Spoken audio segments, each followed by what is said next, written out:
Earlier this week, our Linsey Davis interviewed a remarkable Chicago ER doctor who wrote a book about being on the front lines of two immense challenges and how he pushed forward. Here's their conversation. Now turning to the city of Chicago and how one inner city hospital has weathered multiple crises in the last 2 years, rising rates of crime and gun violence coupled with the COVID-19 pandemic.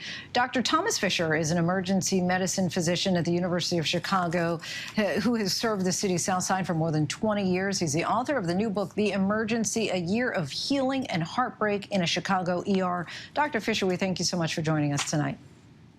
I couldn't be happier to be here. Thanks for having me on.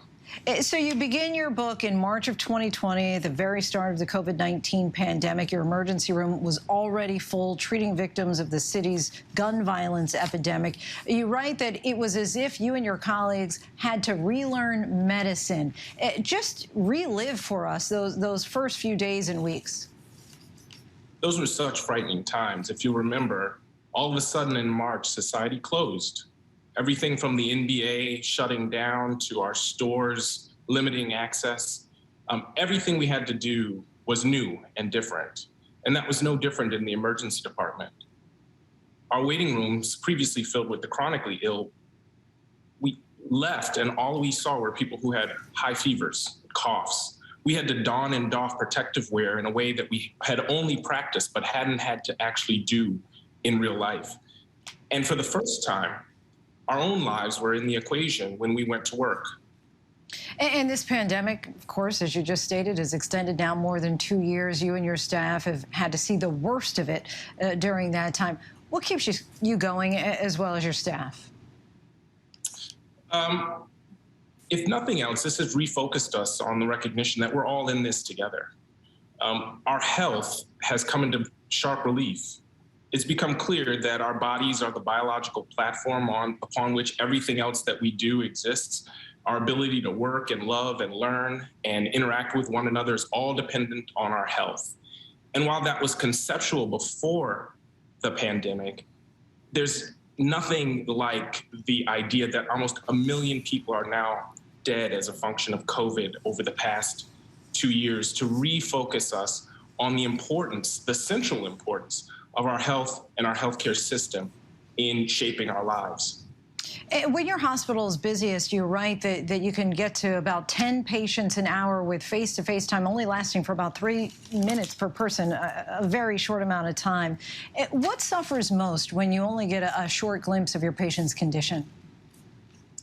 Well, fortunately, those settings are rare.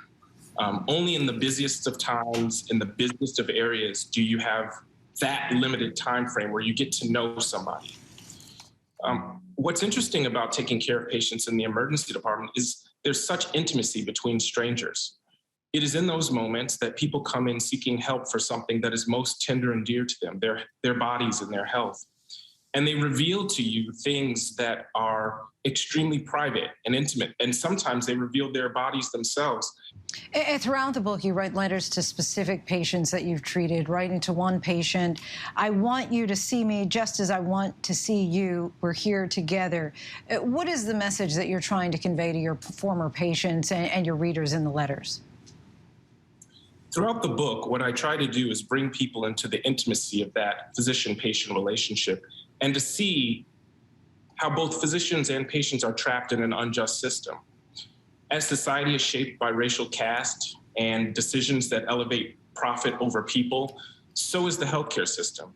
And so is that shaped in our interaction, which often limits the time that we have or the ability to solve their true problems. And you also include that Black people in Chicago make up 29% of the population, but made up 72% of the deaths during COVID. There are of course, a number of factors at play: poverty, violence, inequality, and few easy solutions. But there are some concrete steps that you think would make a difference in the community that you serve. Like what? Well, first of all, I'm not naive enough to think that we're going to transform society based on my book. But I do think that if we take a step back and are honest about the trades that we're making and are honest about the importance of our health and the contributions that we together can make to improvement, we can rest our social justice platform entirely on the recognition that if we measure our health and measure progress in the health of our population, we'll recognize when we've made a difference. Dr. Fisher, once again, we thank you so much for joining us. The Emergency, A Year of Healing and Heartbreak in a Chicago ER, is available today, and you can find it wherever books are sold. Linsey, thank you. Hi, everyone. George Stephanopoulos here. Thanks for checking out the ABC News YouTube channel. If you'd like to get more videos, show highlights, and watch live event coverage, click on the right over here to subscribe to our channel. And don't forget to download the ABC News app for breaking news alerts. Thanks for watching.